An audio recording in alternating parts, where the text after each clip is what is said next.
My wife forgot to end the call and I overheard her talking about something she swore never happened. You know that sinking feeling when your entire reality crumbles in an instant? When everything you thought was true turns out to be a carefully constructed lie. That's exactly what happened to Jack Wick on an ordinary Tuesday afternoon when his phone lit up with his wife's name, and instead of her voice greeting him, he heard her confessing something that would tear their 7-year marriage apart. Hey everyone, welcome back to the channel. I'm so glad you're here with me today. Seriously, where are you watching from? Drop your location in the comments. And how are you all doing? I hope you're having a better day than the one I'm about to tell you about. If you're new here and you enjoy real stories about life, love, and the unexpected twists that change everything, please hit that subscribe button. It really helps me keep sharing these stories with you. Now, let me take you back to that moment, sitting in his car in the grocery store parking lot, Jack's hands frozen on the steering wheel, listening to his wife discuss the one thing she looked him in the eyes and swore on their daughter's life never happened. Jack Wick's phone buzzed against the cup holder as he sat parked outside Wilson's grocery. Sarah's smiling face lit up his screen, a candid shot from their anniversary trip to Maui last year. He smiled and tapped the green icon. Hey, babe. Just grabbing some. But Sarah's voice didn't respond to him. Instead, he heard rustling, then her voice, distant as if the phone was set down but not disconnected. I can't keep doing this, Tyler. The guilt is eating me alive. Jack's hand froze midair. Tyler Reacher. His best friend since college. The godfather to their daughter. Sarah, calm down. He doesn't suspect anything. Tyler's voice was hushed, urgent. We agreed we'd never talk about that night. You swore. The night. Jack's stomach clenched. 6 months ago, when he'd been away at that conference in Chicago. The night Sarah had been unusually quiet when he called to check in. The night his daughter Emma had supposedly been at her grandmother's. But what if he finds out? Sarah's voice cracked. What if someone says something?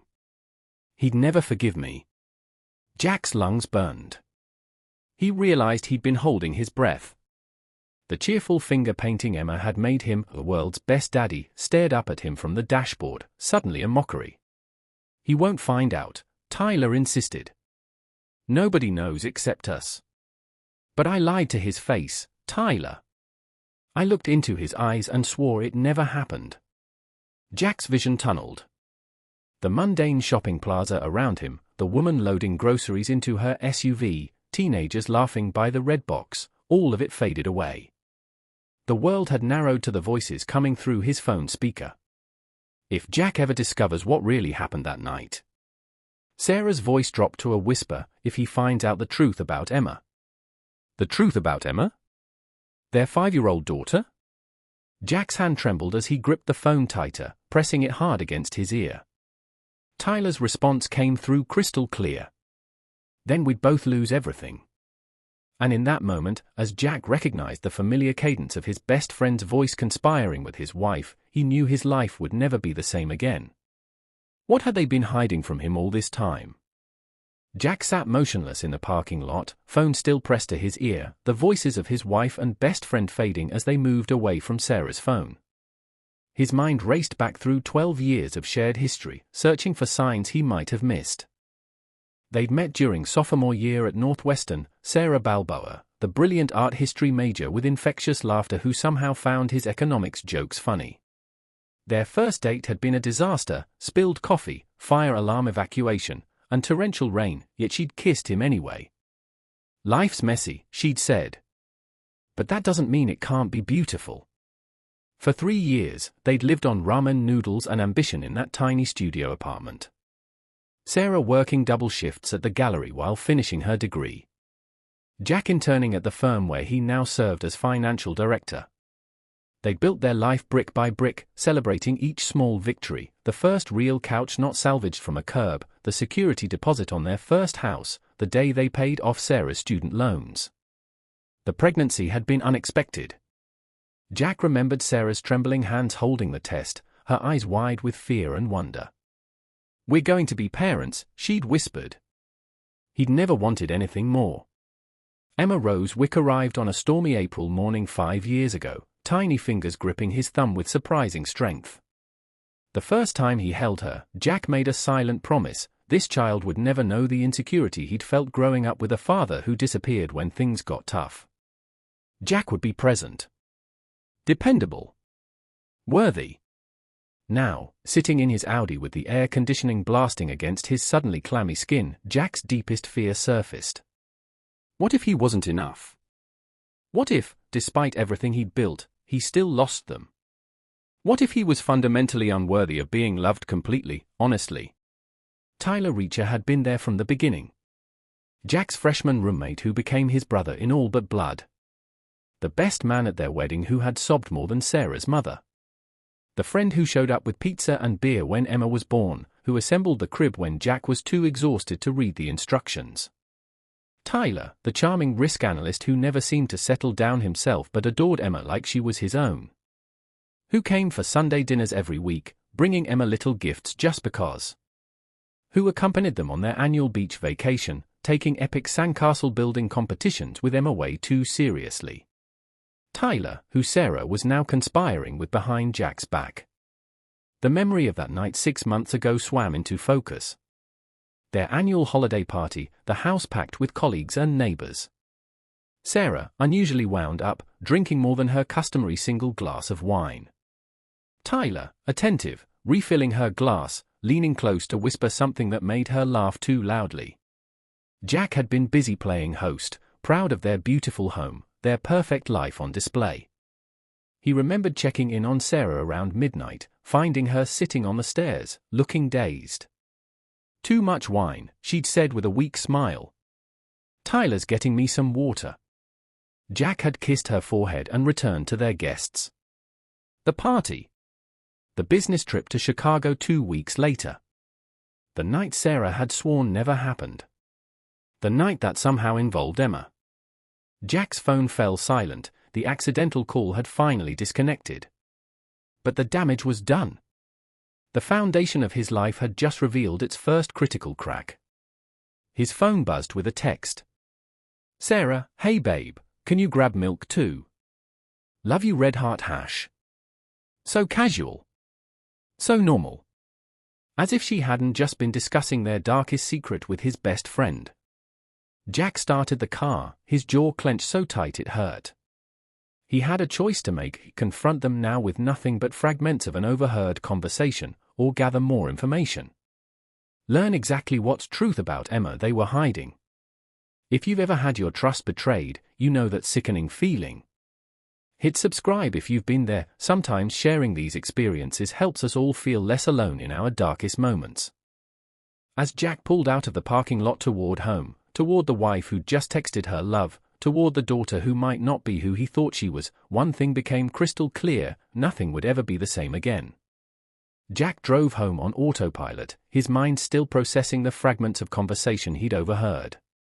The grocery list forgotten, he pulled into their driveway, the colonial with the blue door that they'd stretched their budget to afford for years ago.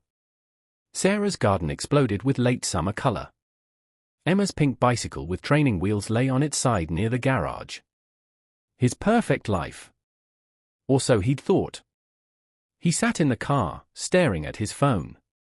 The call had disconnected, but not before he'd heard enough to know his world was built on quicksand. He opened his recent calls log and saw it: Sarah's accidental call had lasted nearly 7 minutes. If he finds out the truth about Emma. Jack closed his eyes, feeling physically ill. What truth? That she wasn't his daughter? That something had happened to her that night? His mind raced through possibilities, each worse than the last. His phone buzzed again. Another text from Sarah: everything okay?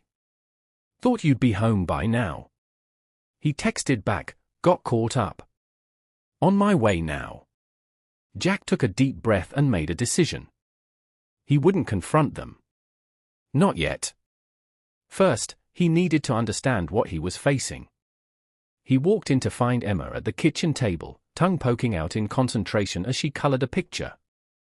His heart lurched at the sight of her, her dark curls like his, but with Sarah's hazel eyes. Had he been blind not to see it before? Did she have Tyler's eyes instead? His nose? His smile? Daddy! Emma launched herself at his legs. I made you a T-Rex eating ice cream. Jack lifted her, breathing in the strawberry scent of her shampoo, searching her face for traces of his best friend. That's amazing, Pumpkin. The scariest dinosaur with the sweetest treat. Sarah appeared from the laundry room, looking exactly as she always did, yoga pants, one of his old college t-shirts, hair in a messy bun. Not like a woman who'd just been discussing a life-altering secret. No groceries, she asked, kissing his cheek. Got a call from work. Emergency with the Pendleton account. The lie slipped out easily, surprising him. I'll go back out later. Sarah studied his face. You okay? You look pale. Just tired. Another lie. They'd come so easily, these small deceptions. Had they come just as easily to her? Tyler called, Sarah said casually, turning back to unloading the dryer. He's got those Phillies tickets for Friday. Said he can't wait for the guys' night. Jack's stomach tightened. Tyler had called her right after their conversation. Were they coordinating their stories? Warning each other? Great, he managed. Looking forward to it. That evening passed in surreal normalcy. They ate dinner as a family. Jack helped Emma with her bath. Sarah curled against him on the couch to watch their show. But while his body went through the motions, his mind was elsewhere, replaying the overheard conversation, watching every interaction between them with new eyes. After Emma was asleep, Sarah's phone chimed with a text. She glanced at it, then quickly turned the phone face down. Just my sister, she said, though Jack hadn't asked. I think I'm going to turn in early, he said. Not feeling great. In their bedroom, while Sarah finished her skincare routine in the bathroom, Jack made another decision. He picked up her phone, they'd always known each other's passcodes, no secrets between them, and opened her message thread with Tyler. The most recent exchanges were innocuous, about the baseball tickets, a funny meme, a question about a birthday gift for Emma. But Jack noticed something odd. The thread looked incomplete. Gaps in the timestamps. Deleted messages. He scrolled back 6 months, to the days surrounding that business trip to Chicago. Nothing suspicious there either. Too clean. As if it had been sanitized. He heard the water shut off in the bathroom and quickly replaced the phone. But as he did, a new message from Tyler appeared on the screen. Did you tell him about the test results? Jack's blood ran cold. Test results? Medical tests? Paternity tests? His hand hovered over the phone, tempted to open the message, to respond as Sarah and extract more information. The bathroom door opened. Jack retreated to his side of the bed, mind racing with new questions. As Sarah slipped under the covers beside him, she reached for his hand in the darkness. Love you, she murmured, the same words she'd texted earlier. Jack squeezed her hand automatically, wondering if anything between them was real anymore. Sarah, he said quietly. You'd tell me if something was wrong, right? Something important. In the darkness, he felt her body tense slightly. Of course, she said after a beat too long. Why would you ask that? Just thinking about a colleague whose wife kept her cancer diagnosis secret. Thought she was protecting him. Nearly destroyed them. Sarah was silent for several long moments.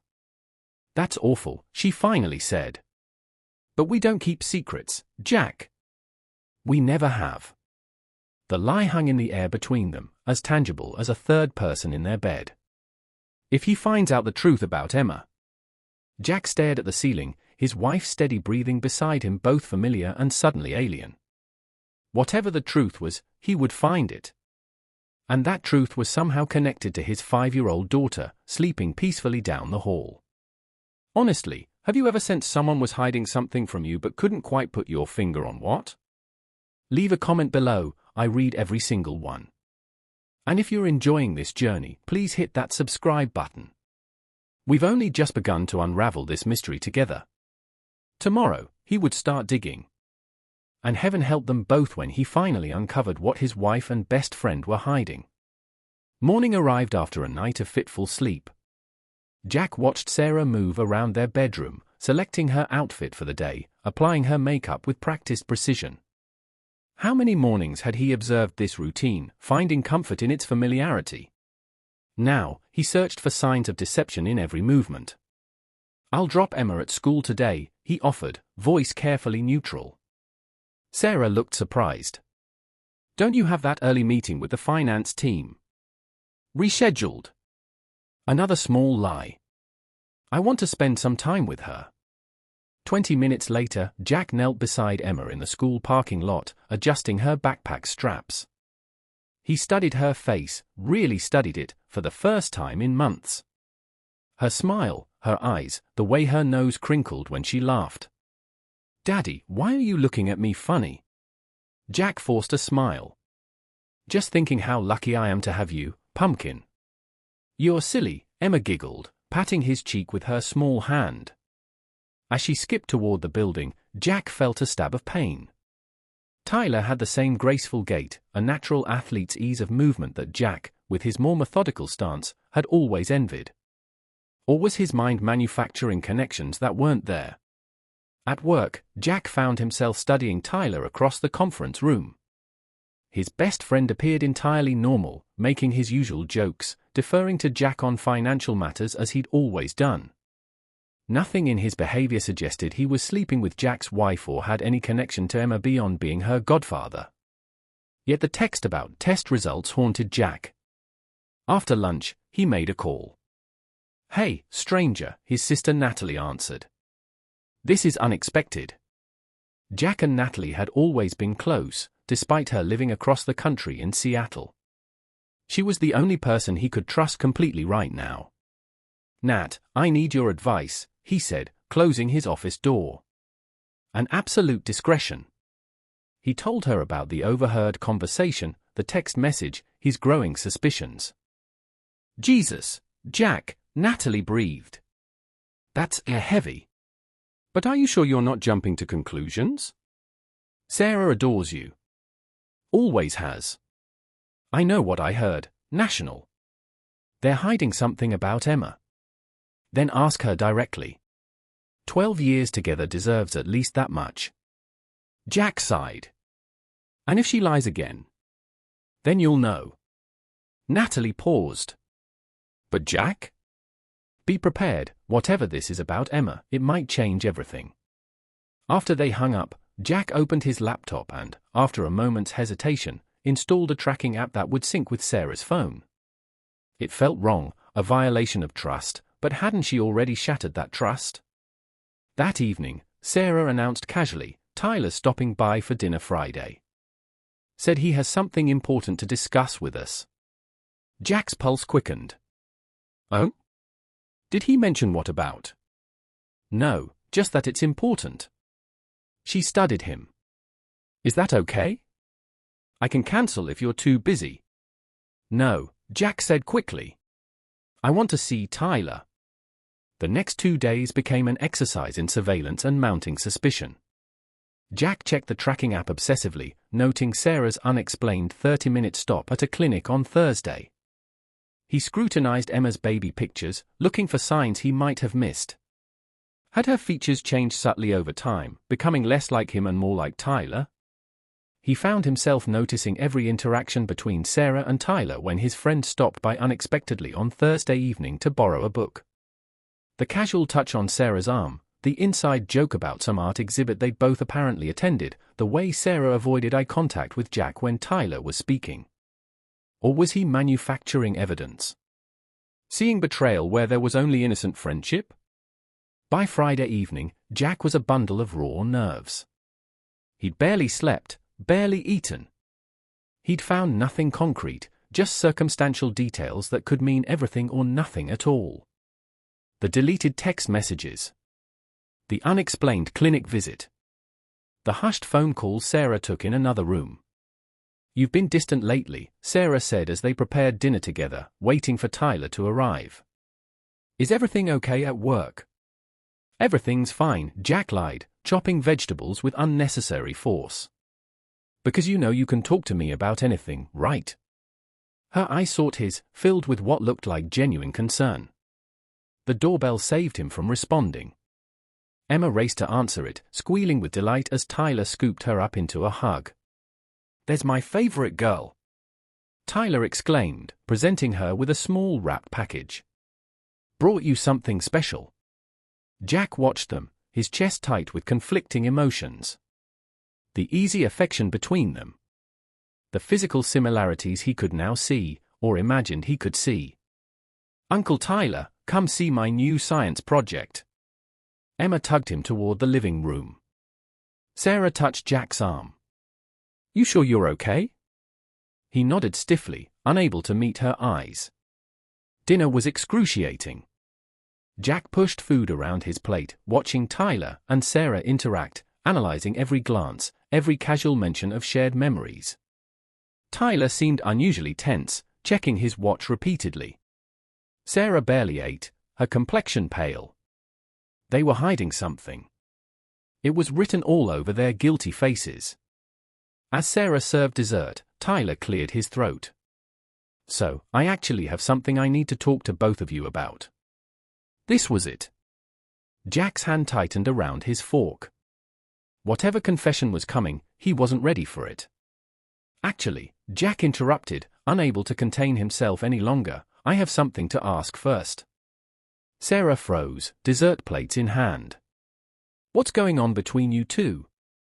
Jack demanded, his voice shaking slightly. "And what aren't you telling me about Emma?" The plates clattered onto the table. Sarah's face drained of color. "Jack, what are you talking about?" Tyler asked, his expression a mixture of confusion and alarm. "Don't." Jack stood abruptly. "Don't insult me by lying anymore. I heard you both. Tuesday afternoon, Sarah, you forgot to end the call. I heard everything." The confession hung in the air between them, the moment of truth finally arrived. Quick check-in, how many of you have ever had that gut feeling something was off in a relationship? Hit that subscribe button if you've been in Jack's shoes, wondering if your intuition was right or if your mind was playing tricks on you.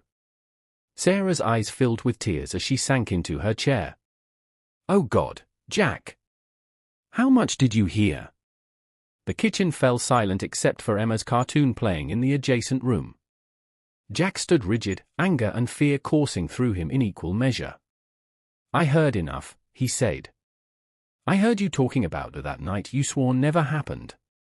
About keeping something from me. About Emma." His voice cracked on his daughter's name. "Is she even mine, Sarah?" Sarah's head snapped up, genuine shock replacing the guilt on her face. "What? Of course she's yours. How could you even think?" "The test results," Jack cut in. "Tyler texted you about test results. What were they?" "Paternity tests." Tyler stood, his face ashen. "Jack, man, this isn't what you think." "Then what is it?" Jack demanded. "Because from where I'm standing, my wife and my best friend have been lying to me for months. Maybe years." Sarah looked at Tyler, some unspoken communication passing between them. Tyler nodded slightly. "We have to tell him," Sarah whispered. "We can't keep doing this." Tyler ran his hands through his hair.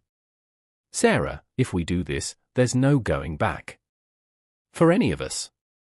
"I know," she said, tears streaming down her face. "But I can't live like this anymore." Jack looked between them, his worst fears seemingly confirmed. "So it is true.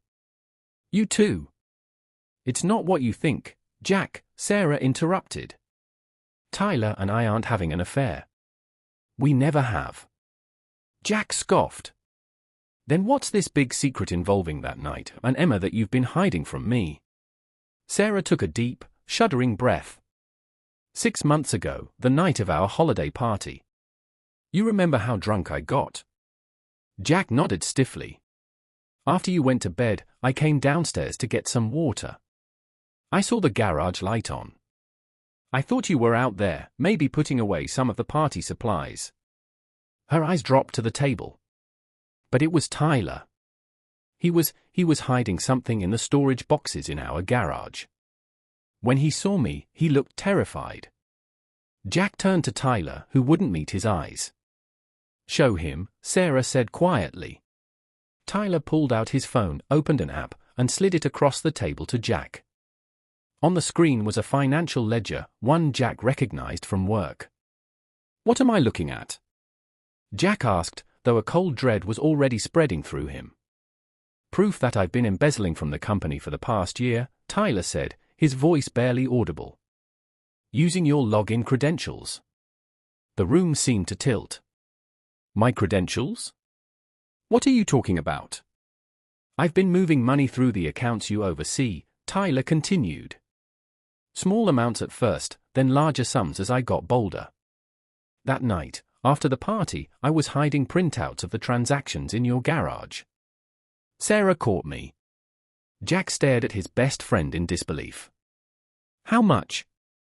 Almost $500,000. The number hung in the air between them. Jack felt like he might be sick. Sarah saw the papers, Tyler continued. She recognized what they were right away. She used to work in accounting, remember? She knew immediately what I was doing. Jack turned to his wife. And you didn't tell me? For 6 months, you knew he was stealing from the company and implicating me, and you said nothing. Sarah's tears flowed freely now. He begged me not to. Said he would return the money, that nobody would ever know. He swore it was a one-time mistake, that he needed the money for gambling debts, Tyler interrupted. I got in deep with some dangerous people. I was desperate. But why use my credentials? Jack demanded. Why set me up to take the fall? Tyler looked away. Because your access made it easier. And because? He hesitated. If it ever came to light, they'd investigate you first. It would give me time to cover my tracks. The betrayal was staggering. Jack had trusted this man with everything, his friendship, his home, his family. And Tyler had been willing to destroy Jack's career, possibly send him to prison. What does any of this have to do with Emma? Jack asked, his mind still reeling. Sarah and Tyler exchanged another look. The test results, Sarah said quietly. They weren't paternity tests, Jack. They were blood tests. She took a deep breath. Emma needed a specialized blood panel because of some concerns at her last checkup. Jack felt the floor drop out from beneath him. What concerns? Is she sick? Her pediatrician noticed some unusual bruising. He wanted to rule out leukemia. The word hit Jack like a physical blow. Leukemia? Our daughter might have cancer and you didn't tell me. Sarah reached for his hand, but he pulled away. The tests came back negative, Jack. She's fine. It was just a precaution. But I couldn't tell you because I was with her at the appointment, Tyler interrupted. Sarah couldn't get out of that gallery opening, and I offered to take Emma.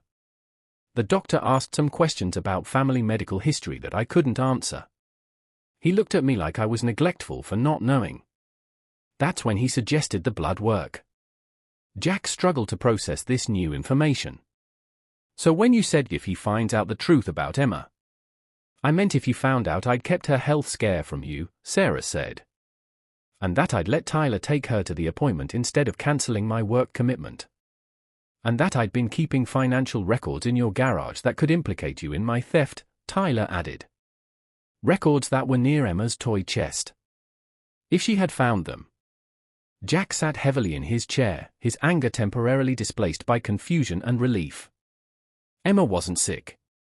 She was definitely his daughter. But the rest of it? Why, Sarah, he asked, his voice hollow. Why protect him after what he did? He was willing to let me take the fall for his crimes. Sarah wiped her tears. Because he threatened to tell the authorities I knew about it if I came forward. That I was an accessory after the fact for not reporting it immediately. He said we'd both go to jail, And what would happen to Emma then? Jack turned to Tyler, seeing him clearly for the first time. Not his loyal friend, but a desperate man capable of blackmail and betrayal. "There's more," Tyler said, checking his watch again. "The company has launched an internal investigation. They found discrepancies. Your name is already coming up in the preliminary findings." Jack felt the blood drain from his face. "When?" "I got the call yesterday. They're bringing in forensic accountants on Monday." "Jack, I'm so sorry, but they're going to find it all. And it's going to point to you." The full reality of the situation crashed down on Jack. His career, his reputation, possibly his freedom, all at risk because of his best friend's betrayal and his wife's silence. "Get out," Jack said quietly to Tyler. "Jack! Get out of my house!" Jack roared, startling Emma in the next room. Tyler gathered his things, pausing at the door. "I'll make this right, Jack." Somehow. After Tyler left, Jack and Sarah sat in silence, the weight of revealed secrets pressing down between them. "Daddy!" Emma appeared in the doorway, eyes wide. "Why were you yelling at Uncle Tyler?" Jack looked at his daughter, definitely his daughter, and felt a surge of protective love wash over him. "It's grown-up stuff, pumpkin. Nothing for you to worry about." After putting Emma to bed, Jack returned to find Sarah still at the kitchen table, her face streaked with dried tears. "I thought I was protecting our family," she whispered. "I made the wrong choice, and I'm so sorry." Jack sat across from her, emotionally exhausted. 6 months, Sarah. 6 months of lies. "I know. I wanted to tell you so many times. But then it kept getting bigger, and I didn't know how." She looked up at him. "What are we going to do about the investigation?" Jack stared at the financial record still open on Tyler's abandoned phone. "I don't know. But we're going to figure it out together." He wasn't ready to forgive her, or not yet. Trust, once broken, couldn't be repaired overnight. But as he looked at his wife across the table, he realized they were no longer on opposite sides. They now faced a common enemy, the best friend who had betrayed them both. "I can't help but wonder, what would you do if you discovered someone you trusted completely had betrayed you this way? Would you forgive them? Let me know in the comments. And if you're invested in finding out how Jack and Sarah navigate this crisis, hit that subscribe button. The journey is just beginning, and you won't want to miss what happens next. The immediate threat of infidelity had passed, but a new, potentially more devastating crisis loomed. Jack's career, their financial security, and their future hung in the balance. And somewhere out there, Tyler Reacher was still a dangerous man with nothing left to lose. The weekend passed in a haze of tension. Jack spent hours poring over financial records from work, trying to understand the extent of Tyler's betrayal. With each file he opened, each transaction he traced, the knot in his stomach tightened. "It's worse than he said," Jack told Sarah Sunday night, his voice hollow. "It's not $500,000. It's closer to $800,000. And the money trail, he's made it look like I've been skimming funds for years." Sarah sat beside him at the kitchen table, their coffee long cold. "Can you prove it wasn't you?" "I don't know," Jack admitted. "He used my login credentials. My electronic signature is on everything. And there are transfers to offshore accounts I've never seen before." Monday morning arrived with merciless speed. Jack walked into the office to find Alan Palladino, the company CEO, waiting in his office with 2 strangers in suits. "Jack," Alan said, his usual warmth noticeably absent. "These gentlemen are from the FBI's Financial Crimes Division. They'd like to ask you some questions." The next hour was a blur of accusations thinly veiled as inquiries. Jack answered truthfully, explaining that he had only just discovered the discrepancies himself, that he believed he'd been set up. "By whom?" asked the older agent, skepticism evident in his tone. Jack hesitated. Accusing Tyler without proof would seem desperate, vindictive. "I'm not certain yet," he said finally. "But I'm gathering information." We'll need you to come to our field office for a formal interview on Thursday, the younger agent said. In the meantime, don't leave town. After they left, Alan closed the office door. Jack, I've known you for 10 years. Tell me straight, did you do this? No, Jack said firmly. I'm being framed. Alan's expression remained guarded. The board is calling for immediate action. I've held them off, but... He sighed heavily. I have to suspend you pending the investigation. I'm sorry. Jack nodded, numb. I understand. By noon, the news had spread through the office. Former colleagues averted their eyes as Jack packed his personal belongings. His phone buzzed with a text from Sarah. Tyler called. Wants to meet tonight to explain everything. What should I tell him? Jack's hands trembled with rage. Tell him yes. My house, 8 p.m. When Tyler arrived that evening, he looked terrible, unshaven, eyes bloodshot, clothes rumpled. The arrogance was gone, replaced with something approaching genuine remorse. Jack, I know you hate me right now. Hate doesn't begin to cover it, Jack said coldly. The FBI came to my office today. I've been suspended. Do you understand what you've done? Tyler sank onto the couch, head in his hands. It wasn't supposed to go this far. I was going to pay it back. $800,000. Jack spat. When exactly were you planning to return that kind of money? Tyler's head snapped up. 800? No, it was 500, maybe 550 at most. Well, somebody moved another $250,000 last month. Using my credentials. Again. Sarah, who had been silently watching from the kitchen doorway, stepped forward. Was it the loan sharks? Are they forcing you to keep stealing? Tyler laughed bitterly. You don't understand what these people are capable of. They don't just break kneecaps. They destroy lives. They threatened my sister and her kids. So you decided to destroy my life instead? Jack demanded. I thought I could fix it. Tyler shouted, suddenly defensive. I had a system. A way to win everything back. I just needed more time. More time to what? Steal more money? Plant more evidence against me? Jack shook his head in disgust. The FBI wants me to come in Thursday for questioning. What exactly is your plan now? Tyler grew very still. Thursday? That soon. He seemed to be calculating something. Jack, listen to me. These people I owe money to, they're watching me. If they think I'm cooperating with authorities, they'll come after me. After my family. That's not my problem anymore. It will be when they come after your family too, Tyler said quietly. I told them you were my partner. That we were in it together.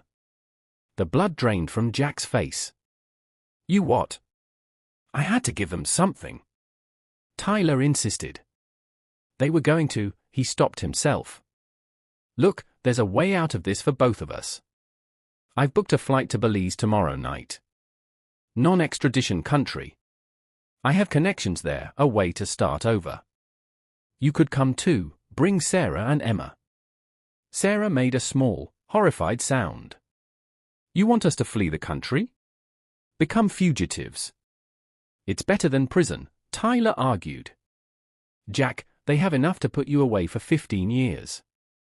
By the time you get out, Emma will be in college. Jack stared at his former best friend, seeing the desperation in his eyes. Get out, he said quietly. Now. Before I do something I'll regret. Tyler stood, his expression hardening. Think about it. If you talk to the FBI, if you try to clear your name by implicating me, I'll make sure they know Sarah was involved too. Accessory after the fact. Obstruction of justice. How would Emma cope with both parents in prison? After Tyler left, Sarah collapsed into tears. He's right, she sobbed. They'll believe him about me. I did know and didn't report it. I'm so sorry, Jack. This is all my fault. No, Jack said firmly, though his own world was crumbling. This is Tyler's doing. Not yours. That night, they argued for the first time since the truth came out. Jack wanted Sarah to take Emma and stay with her sister in Connecticut until the situation was resolved. Sarah refused to leave him to face this alone. You've done enough, Jack said, immediately regretting the bitterness in his tone. Sarah recoiled as if slapped. What does that mean? Nothing. No, say what you really mean, Jack. You blame me for this. For not telling you sooner. If you had told me when you first found out, we could have handled it together. Before the FBI got involved, before Tyler had time to plant more evidence, before our entire life was at risk. The argument escalated, years of unspoken tension suddenly finding voice. By morning, they were sleeping in separate rooms, the fragile trust they'd begun to rebuild shattered again. The next 2 days passed in a fog of anxiety and preparation. Jack contacted a criminal attorney who specialized in financial crimes. The retainer alone drained their emergency savings. Based on what you've told me, this looks bad, the attorney said bluntly. Without concrete proof that Tyler Reacher is the actual perpetrator, the prosecution will focus on the electronic trail that leads directly to you. Wednesday night, Sarah packed a suitcase. I'm taking Emma to my mother's tomorrow, she said, her voice flat. Just for a few days. She shouldn't be here when. She couldn't finish the sentence. Jack nodded, hollow. That's probably best. The FBI interview is at 2. Yes. I'll call you after. Sarah hesitated, then added, whatever happens tomorrow, Jack, I want you to know I never stopped loving you. Not for a single day. It sounded like goodbye. Maybe it was. Morning arrived with cruel brightness, sunlight streaming through windows that had never felt less like home. Jack hugged Emma tightly before she left, memorizing the feel of her small arms around his neck, the scent of her hair, the sound of her voice saying, "See you soon, Daddy." Alone in the empty house, Jack sat at the kitchen table, staring at the family photos on the wall. His life, his family, his reputation, all on the verge of destruction because of one man's selfishness. And there was nothing he could do to stop it. His phone buzzed. A text from Tyler, last chance. Flight leaves at 7 p.m. 2 tickets waiting at counter under Johnson. Don't be a fool. Jack threw the phone across the room, watching it shatter against the wall. Just like his life. At that moment, his doorbell rang. Jack opened it to find his sister Natalie standing there with a suitcase. You look terrible, she said by way of greeting. Good thing I caught an early flight. Nat? What are you doing here? Sarah called me, Natalie explained, pushing past him into the house. Said you needed someone in your corner. And based on what I'm seeing, she wasn't wrong. For the first time in days, Jack felt a tiny flicker of hope. Whatever happened next, at least he wasn't completely alone. Sometimes the people we least expect become our strongest allies in our darkest moments. If you've ever had someone show up for you when you needed it most, drop a heart in the comments. And if you're on the edge of your seat wondering if Jack will make it through this, hit subscribe to find out what happens next. Natalie settled into the guest room that afternoon, bringing a pragmatic energy that had been missing from the house for days. All right, start from the beginning, she instructed, spreading a yellow legal pad on the kitchen table. And don't leave anything out. Jack walked her through the entire saga, from the accidental phone call to Tyler's latest attempt to convince him to flee the country. Natalie took meticulous notes, occasionally interrupting with clarifying questions. When Jack finally finished, she tapped her pen thoughtfully. You know what doesn't make sense, she said. The timeline. If Tyler started embezzling a year ago, why was Sarah only hiding financial records 6 months ago at your holiday party? Jack paused. He hadn't considered that discrepancy. And why would he need to keep physical records at all? Natalie continued. In this day and age, everything would be digital. Unless... Jack's mind raced. Unless he needed my physical signature on something. Something he couldn't forge electronically. He pulled out his laptop and began searching through old emails. There, he said finally, pointing to a message from December. The authorization for international wire transfers. The company implemented new security protocols last year. Any transfer over $50,000 to an international account requires physical signature from a department head. And that you, Natalie concluded. Yes, but I never signed anything like that. At least, not knowingly. Jack ran his hands through his hair. He must have slipped it into routine paperwork for me to sign. Natalie's eyes narrowed. We need more evidence. The FBI interview is in. She checked her watch, 3 hours. We need something concrete before then. Jack's phone buzzed with a call, his temporary replacement after his old one shattered. Sarah's name appeared on the screen. Jack? Her voice sounded strange, tight. Are you alone? Natalie's here. What's wrong? I'm at my mother's. Emma's taking a nap. Sarah took a deep breath. There's something I need to tell you. Something I've been doing since I found those papers in the garage. What is it? I've been documenting everything, Sarah said quietly. Taking photos of papers Tyler left at our house, recording conversations, noting dates and times when he acted suspiciously. I planted a small recording device in his car 3 months ago when he came for dinner. Jack nearly dropped the phone. You did what? I knew you wouldn't believe me without proof if I ever worked up the courage to tell you, Sarah explained.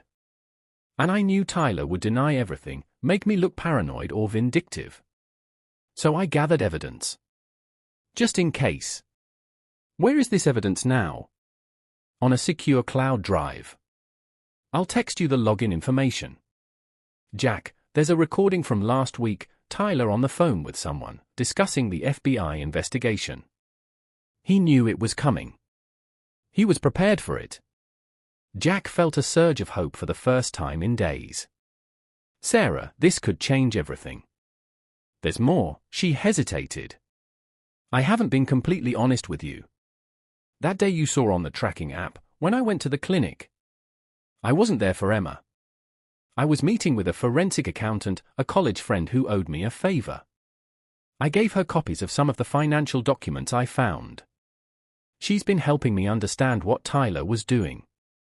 Jack was momentarily speechless. The wife he'd accused of betrayal had been working to save him all along. Why didn't you tell me this before, he finally managed. Because I was ashamed, Sarah admitted. Ashamed that I'd let it go on so long, that I'd been too scared of Tyler's threats to come to you sooner. And then when you found out about the embezzlement, you were so angry with me, justifiably so, that I couldn't find the right moment.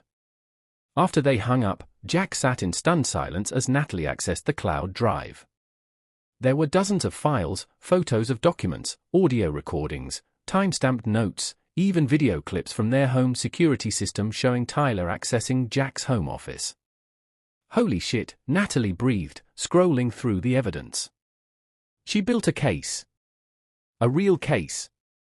They found the recording Sarah had mentioned, Tyler in his car, speaking to someone about the FBI investigation. No, they're closing in. But it's fine. Wick's fingerprints are all over this. I've made sure of it. No, he doesn't suspect a thing. The signature on the Cayman transfer? Yeah, I handled that. No, I told you, he's the perfect fall guy. By the time he figures it out, we'll be long gone. Jack repeated. He's working with someone else. They continued listening to recordings, examining documents, and piecing together the truth.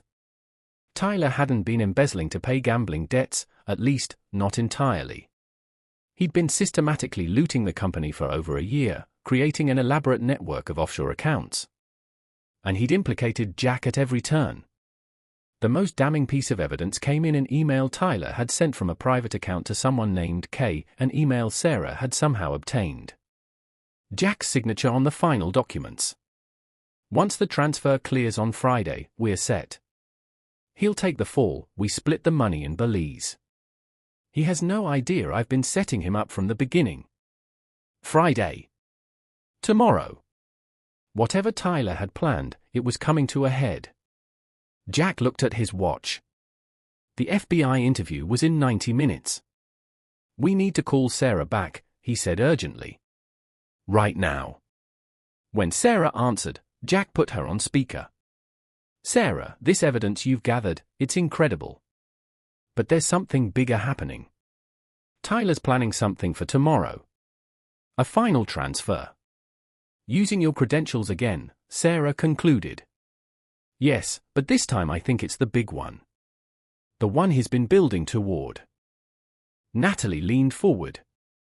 Sarah, in your notes you mentioned Tyler keeps a laptop in his apartment that he never lets anyone touch. Any chance you know where he keeps it or how to access it? Actually, yes, Sarah said. He gave me a key to his place years ago, for emergencies, to water his plants when he traveled. I've been in his apartment several times gathering evidence. The laptop is hidden in a safe behind a painting in his bedroom. I couldn't crack it, but I know where it is. Jack and Natalie exchanged looks. I need to call my attorney, Jack said. And then the FBI. We're bringing the interview to them. 2 hours later, Jack sat in a federal building conference room across from the same agents who had questioned him at his office. His attorney sat beside him, while Natalie waited outside. On the table between them was a flash drive containing every piece of evidence Sarah had collected. Mr. Wick, the older agent said after reviewing the files, this is substantial. Why didn't you bring this to us immediately? Because I only learned about it today, Jack answered truthfully. My wife has been gathering this evidence for months, afraid to come forward because of Tyler Reacher's threats. And you believe Mr. Reacher is planning another transfer tomorrow? A big one. Possibly the endgame. The agents conferred quietly, then turned back to Jack. What exactly are you proposing, Mr. Wick? Jack leaned forward. I want to help you catch him in the act. Red-handed. By evening, a plan was in place. The FBI would obtain emergency warrants to search Tyler's apartment and seize his hidden laptop.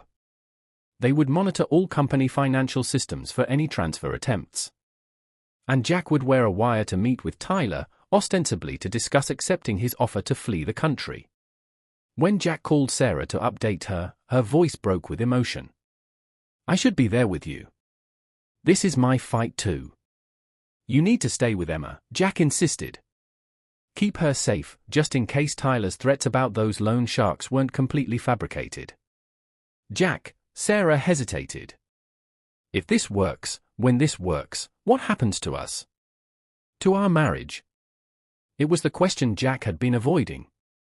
The betrayal, the lies, the broken trust, could they really move past it all? I don't know, he admitted. But I do know that what you did, gathering all this evidence, working to protect me even when I was angry with you, it means something. It means everything. There was a pause, then Sarah's voice, small but determined. I love you, Jack. I never stopped. I love you too, he replied, surprising himself with how much he meant it. We'll figure out the rest after Tyler is behind bars. That night, as Jack lay in bed staring at the ceiling, Natalie knocked on his door. Can't sleep either, she asked, sitting on the edge of his bed like they used to do as kids. How could I? Tomorrow I'm wearing a wire to catch my best friend, former best friend, in a federal crime. Natalie studied him. Are you scared? Terrified, Jack admitted. But also relieved? For 6 days, I've been living in this nightmare where I might lose everything, my family, my freedom, my whole life. Now there's a way out. Thanks to Sarah, Natalie pointed out. Jack nodded slowly. She made a terrible mistake not telling me sooner. But everything she did after that, the evidence gathering, the recordings, the risks she took, she did it for me. For us. People make mistakes, Jack. Even the ones who love us most. Sometimes especially those ones, because they're trying so hard to protect the relationship. Jack thought about that. About the weight of secrets, the cost of protection, the complicated nature of love and betrayal.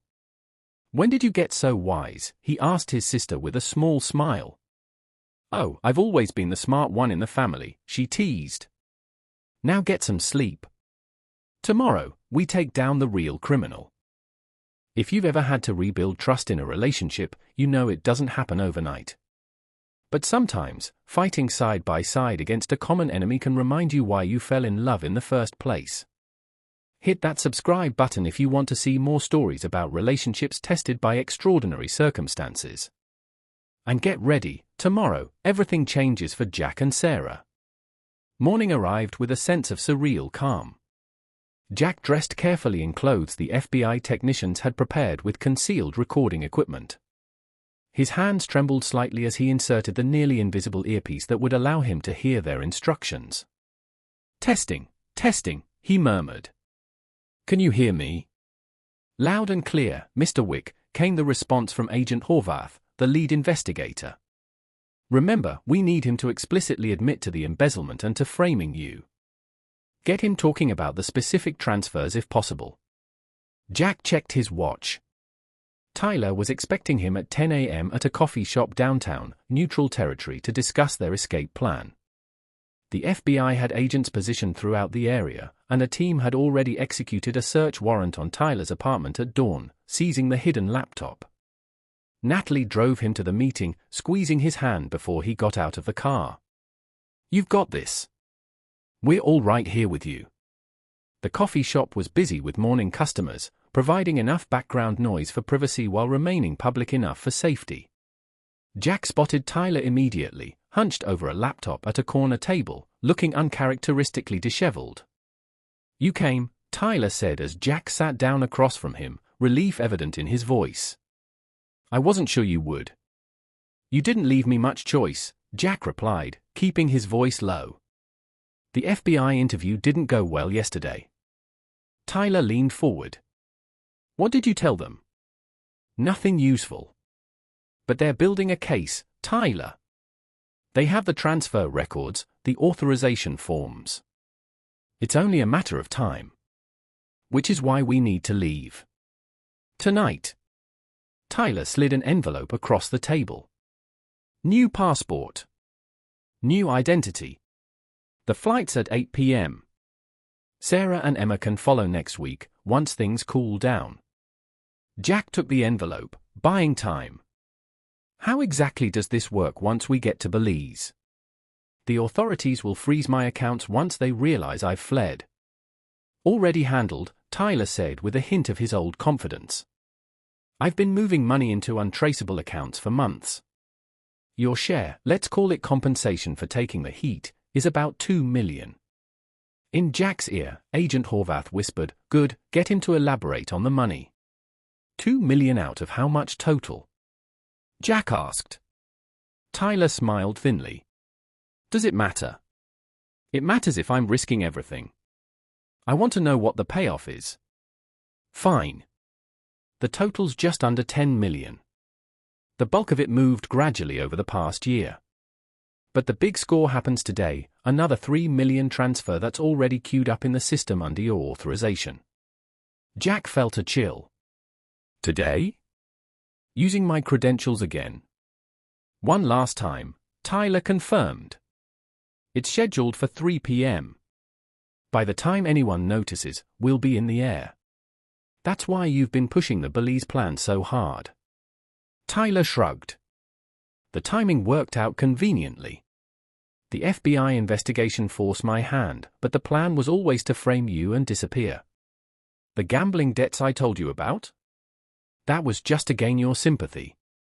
This was never about necessity, Jack. It was about opportunity." In his ear, Agent Horvath said, "He's admitting to the frame-up. Now get him to confirm he forged your signature." Jack leaned back, feigning consideration of the offer. "There's just one thing I don't understand.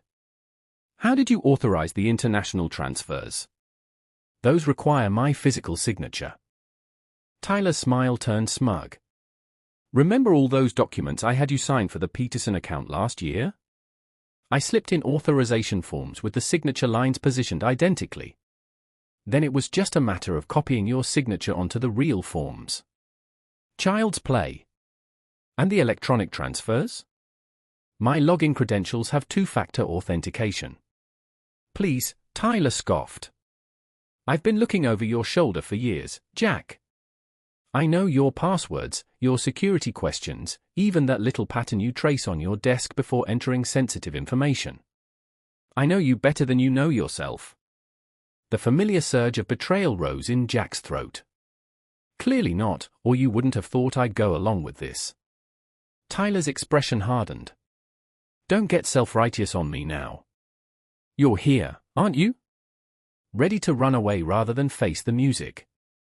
Deep down, you're just like me, looking out for number one. No, Jack said quietly.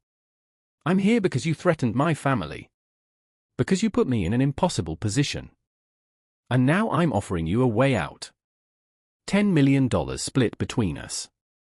A new life where the FBI can't touch you. What exactly is the problem? Jack studied the man he'd once considered a brother. The problem is that you betrayed me. You stole from our company using my name. You threatened my wife. You were willing to let me go to prison, to let my daughter grow up without a father, all for money. Tyler leaned forward, his expression suddenly intense. It's not just about the money, Jack.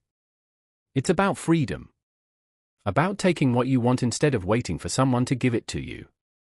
All these years, I've watched you play by the rules, the dutiful employee, the perfect husband, the devoted father. And what has it gotten you? A mortgage, a 401k, and 2 weeks of vacation a year. It got me a life I'm proud of, Jack replied.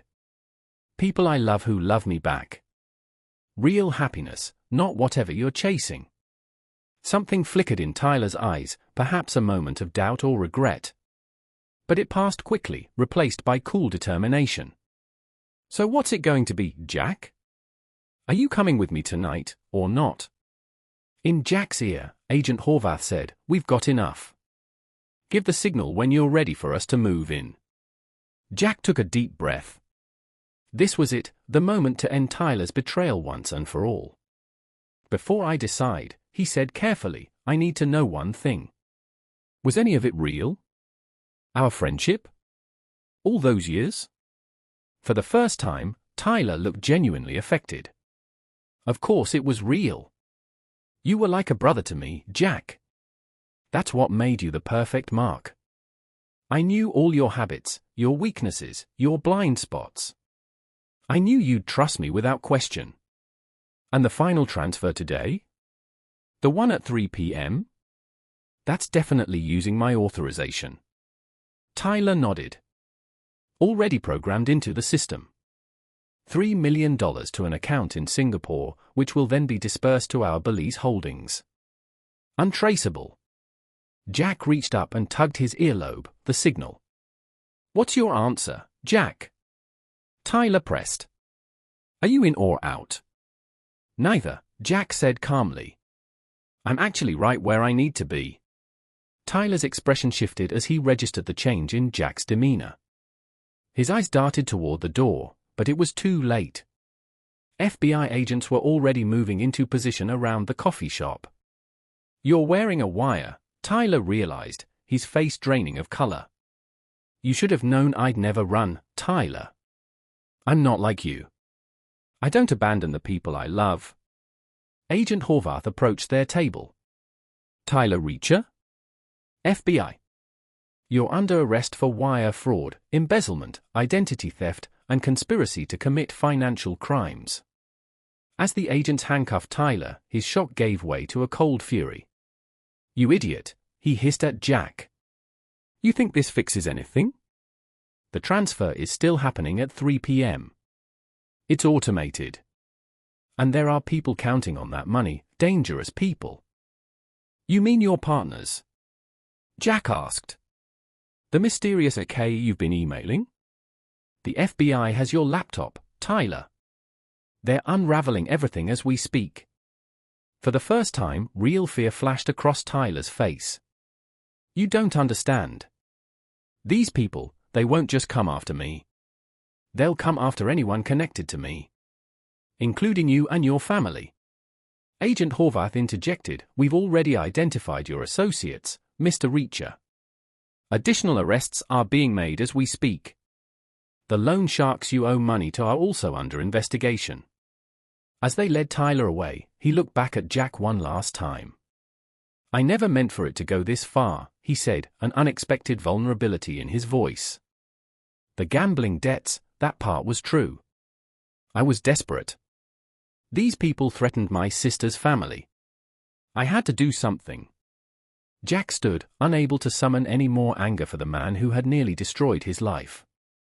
Only pity remained. You could have come to me, Tyler. I would have helped you.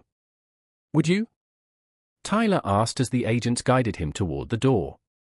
Or would you have judged me for my weakness, like everyone else? Jack had no answer. As Tyler was escorted out, Jack sat heavily in his chair, the adrenaline draining from his system. It was over. Agent Horvath returned to the table. Excellent work, Mr. Wick. We've already halted the scheduled transfer and locked down all the accounts Mr. Reacher mentioned. The evidence from his laptop, combined with your wife's documentation and today's recorded confession, gives us everything we need for a solid case. What happens now? Jack asked. We'll need you and your wife to give formal statements. There will be paperwork, possible testimony if Mr. Reacher doesn't take a plea deal. But as of right now, you're officially cleared of any wrongdoing. We'll issue a formal letter to your employer confirming your cooperation in bringing down this embezzlement scheme. Outside the coffee shop, Jack found Natalie waiting by her car. She embraced him tightly. It's all over the radio already, she said. FBI breaks embezzlement ring. You're not mentioned by name, but they're calling it one of the biggest financial crimes busts of the year. I need to call Sarah, Jack said, his voice thick with emotion. Sarah answered on the first ring. Jack? Is it done? It's done, he confirmed. Tyler's in custody. The FBI has everything they need. Sarah's sob of relief came through the phone clearly. Thank God. Emma's been asking when she can come home. Tell her today, Jack said without hesitation. Tell her we'll both be waiting for her. After hanging up, Jack turned to Natalie. Will you drive me home? I need to clean up the house before they get back.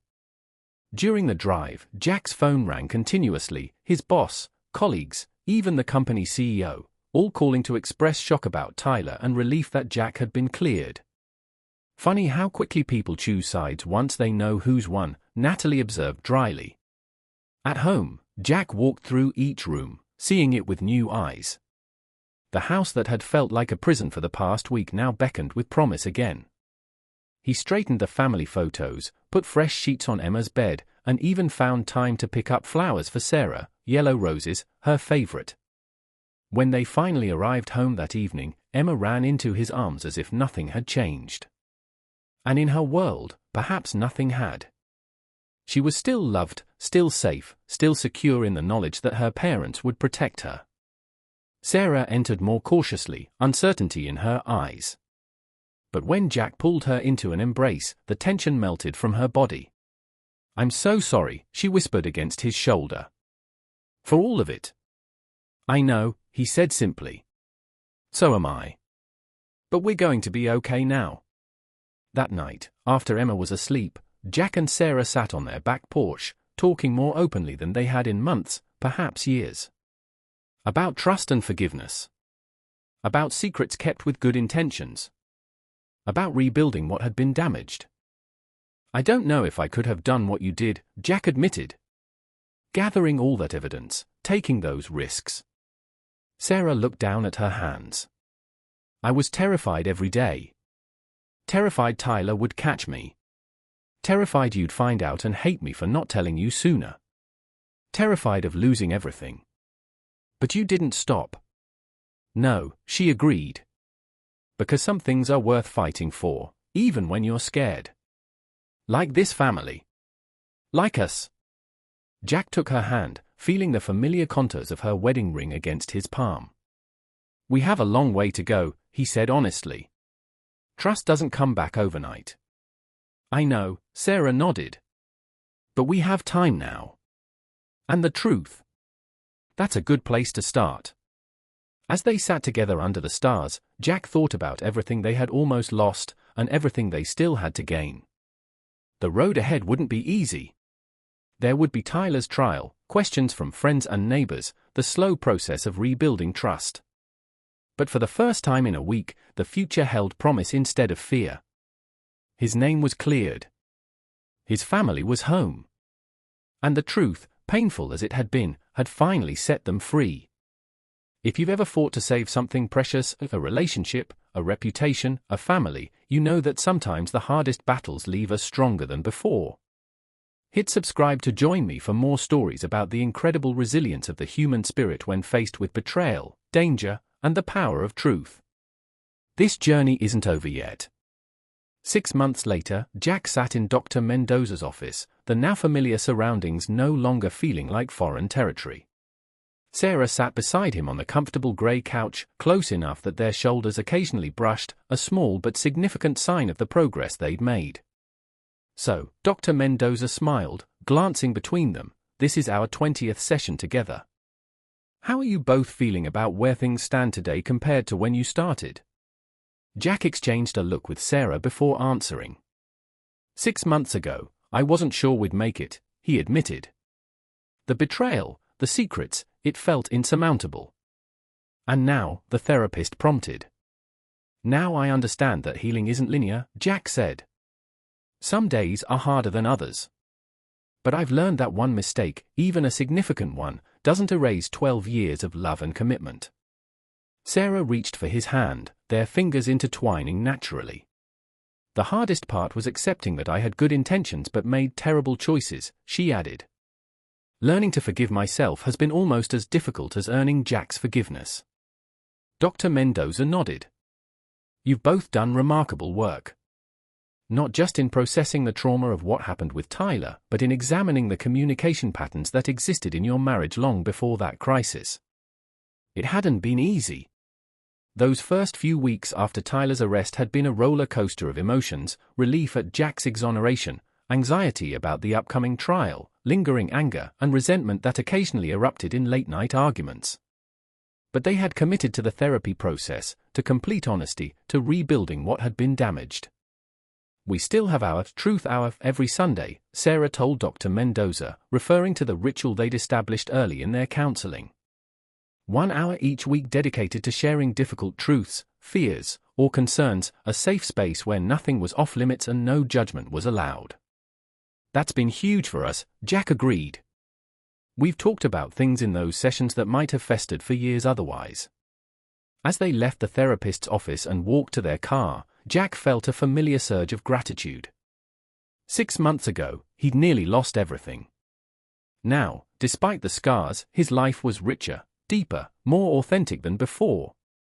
Still up for dinner at Salvatore's tonight? Sarah asked as they drove home.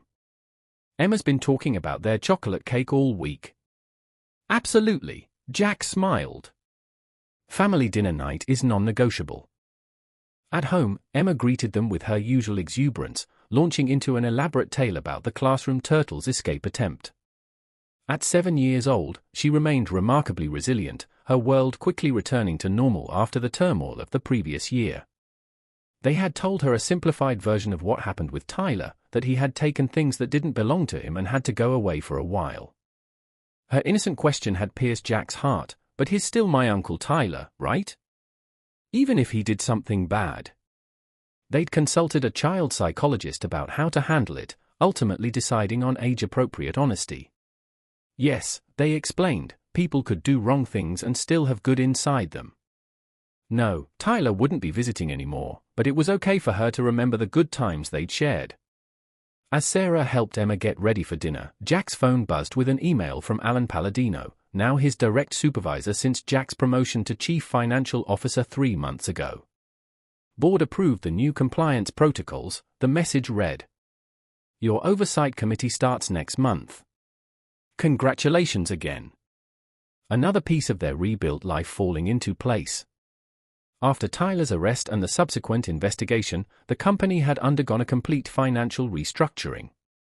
Jack, with his first-hand experience of the vulnerabilities in their system, had been uniquely positioned to lead the reform efforts.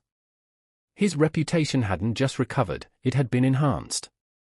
The man who helped the FBI crack a major embezzlement scheme now commanded respect in financial circles that had once shunned him. Ready? Sarah appeared in the doorway, her camera bag slung over one shoulder. The camera had been a surprise gift from Jack 3 months ago, an encouragement to pursue the interest in photography she'd abandoned years earlier. Now she rarely went anywhere without it, documenting their family's journey with an artist's eye that revealed beauty in ordinary moments. Her first exhibition would open at a local gallery next month, a series titled After the Storm, capturing images of renewal and rebuilding throughout their community. Another transformation born from their crisis. At Salvatore's, they were greeted like family. The restaurant had become their Friday night tradition, replacing the Sunday dinners that had once included Tyler. New rituals for their new beginning. "I have news," Emma announced importantly as they settled into their usual booth. "Miss Peters says I'm reading 2 grade levels above average." "That's amazing, Pumpkin." Jack high-fived his daughter across the table. "Dad," Emma rolled her eyes. "I told you, I'm too old for Pumpkiner now." "Right, sorry," Jack corrected himself with exaggerated seriousness. "That's amazing, Ms. Emma Rose Wick, future president of the galaxy." Emma giggled, mollified. Sarah captured the moment with her camera, Jack and Emma laughing together, the restaurant's warm lighting casting a golden glow around them. Later, as Emma demolished her long-anticipated chocolate cake, Sarah nudged Jack's foot under the table. "She's thriving," she said quietly. "After everything, she's really okay." "We all are," Jack replied, equally soft. "Different, but okay." On the drive home, Emma fell asleep in the back seat, chocolate smudges still visible at the corners of her mouth. Jack glanced at her in the rearview mirror, then at Sarah beside him, illuminated by the dashboard lights. "I've been thinking," he said. "About honesty." Sarah turned to him, attentive. "What about it?" "Tyler said something the day he was arrested that I keep coming back to. He asked if I would have helped him if he'd been honest about his gambling debts from the beginning. Would you have?" Jack considered this. "Yes, I think I would. Not by breaking the law, but I would have found a legal way to help him. That's the tragedy of it all, he never gave me the chance." Sarah was quiet for a moment. "I made the same mistake," she finally said. "I didn't give you the chance to handle the truth." "The difference is, you eventually chose honesty," Jack pointed out. "Even knowing it might cost you everything." "It was the only way forward," Sarah said simply. At home, as they tucked Emma into bed, she asked sleepily, "Can we have pancakes tomorrow? Chocolate chip or blueberry?" Jack inquired seriously. "Both," Emma declared, snuggling deeper under her covers. After closing her door, Jack and Sarah retreated to the back porch, their spot for important conversation since that night 6 months ago when they'd begun to rebuild. "I got a call from the prosecutor today," Jack said, settling into a chair. "Tyler took the plea deal. 10 years with possibility of parole after 7. Sarah nodded, having expected this news.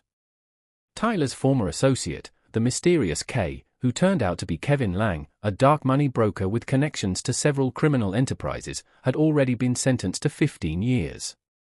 The gambling syndicate that had threatened Tyler's sister had been dismantled in a separate FBI operation. "Have you thought about visiting him?" Sarah asked carefully. This was still tender territory. Jack sighed. "I've thought about it. I'm not ready yet. Maybe someday." "That's fair," Sarah said. "There's no timeline for that kind of forgiveness." They sat in comfortable silence for a while, listening to the crickets and distant traffic. "You know what's ironic?" Jack finally said. "If Tyler hadn't betrayed us, if you hadn't accidentally left that call connected, we might have continued for years with our surface-level communication, never addressing the cracks in our foundation. Sarah considered this. You think we needed to break to become stronger? Not break, exactly.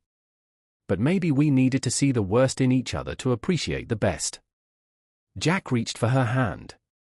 I've seen you at your lowest, Sarah, frightened, making terrible choices for what you thought were the right reasons. And I've seen you at your bravest, gathering evidence against a dangerous man, fighting to protect our family. And I've seen you weather the worst betrayal imaginable without becoming bitter or vengeful, Sarah replied. I've seen your capacity for forgiveness, even when it wasn't easy or immediate. Jack looked up at the stars, bright against the night sky. We're not perfect. We never will be. But we're honest now, with ourselves and each other. That makes all the difference. Sarah leaned her head against his shoulder. That accidental phone call nearly destroyed us. But ultimately, it saved us, Jack finished. In the quiet sanctuary of their backyard, with their daughter sleeping safely inside, Jack and Sarah Wick had finally found their way back to solid ground. The journey had been painful, the cost high, but the reward, a marriage built on genuine trust and radical honesty, was worth every difficult step. Sometimes the person who walked away simply made space for the life you deserved all along.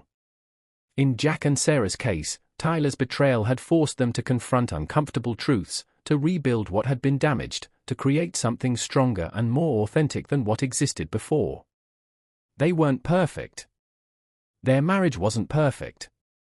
But they were honest now, and that made all the difference.